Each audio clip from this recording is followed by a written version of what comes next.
May 3rd, 1952. I had been working the case for 3 months now, and I was feeling like I was no closer to cracking it. Sometimes you feel like you know the story, but when it's playing out in front of you, it's hard to know what's changed. I know cases like this, but something was different here.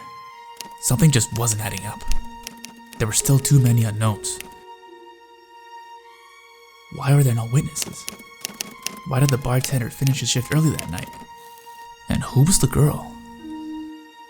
I've been running through it a million times over, and I know there's more to this. She's gotta be involved. That's odd. I'm not expecting any guests tonight. Sometimes fate comes knocking.